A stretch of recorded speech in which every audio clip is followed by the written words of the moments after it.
एक बार भगवान इंद्र सभी किसानों से नाराज हो गए। उन्होंने घोषणा की, 12 वर्षों तक कोई बारिश नहीं होगी और किसान खेती नहीं कर पाएंगे।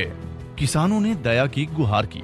भगवान इंद्र ने कहा, बारिश तभी होगी जब भगवान शिव अपना डमरू बजाएंगे। किसी को ये बात नहीं पता थी कि उन्होंने भगवान शिव को पहले ही किसानों के अनुरोध को पूरा न करने के लिए कह दिया था। जब किसान भगवान शिव के पास पहुंचे तो उन्होंने कहा कि वे अपना डमरू 12 वर्षों के बाद ही बजाएंगे। निराश किसानों के पास प्रतीक्षा करने के अलावा और कोई चारा नहीं था, जबकि कई असहाय और गुस्से में थे। एक किसान नियमित खुदाई करता, बीज रोपता और मिट्टी में खाद डालता। बाकी किसान उसका मजाक उड़ाते, पर इससे उस पर कोई प्रभाव नहीं पड़ा। 3 वर्षों के पश्चात सभी किसान आपस में मिले और उससे पूछा, तुम अपना समय और ऊर्जा बर्बाद क्यों कर रहे हो, जबकि तुमको पता है कि 12 वर्षों तक बरसात नहीं होने वाली है।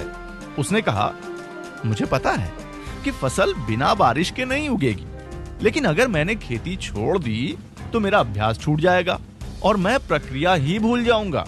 माँ पार्वती ने इस किसान का तर्क सुना और भगवान शिव से कहा, 12 वर्षों के बाद शायद आप भी डमरू बजाना भूल जाएंगे। भगवान शिव ने घबराकर अपना डमरू उठाया और उसे बजाने लगे। डमरू की आवाज के साथ ही बारिश शुरू हो गई। सभी किसान चकित रह गए। वे तैयार ही नहीं थे। वो किसान जो लगातार अपने खेत पर काम करता रहा था, उसकी खेत में फसल उग आई। वो उत्साहित हो उठा। याद रखें, आप बाहरी कारणों को नियंत्रित नहीं कर सकते, पर इससे आपका ध्यान विचलित नहीं होना चाहिए। अपने लक्ष्यों को पाने के लिए वो करते रहें जो आपको करते रहना चाहिए।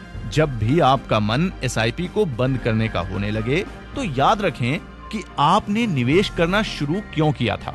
अपने लक्ष्यों को पाने के लिए निरंतरता रखें, अनुशासित रहें और प्रतिबद्ध रहें।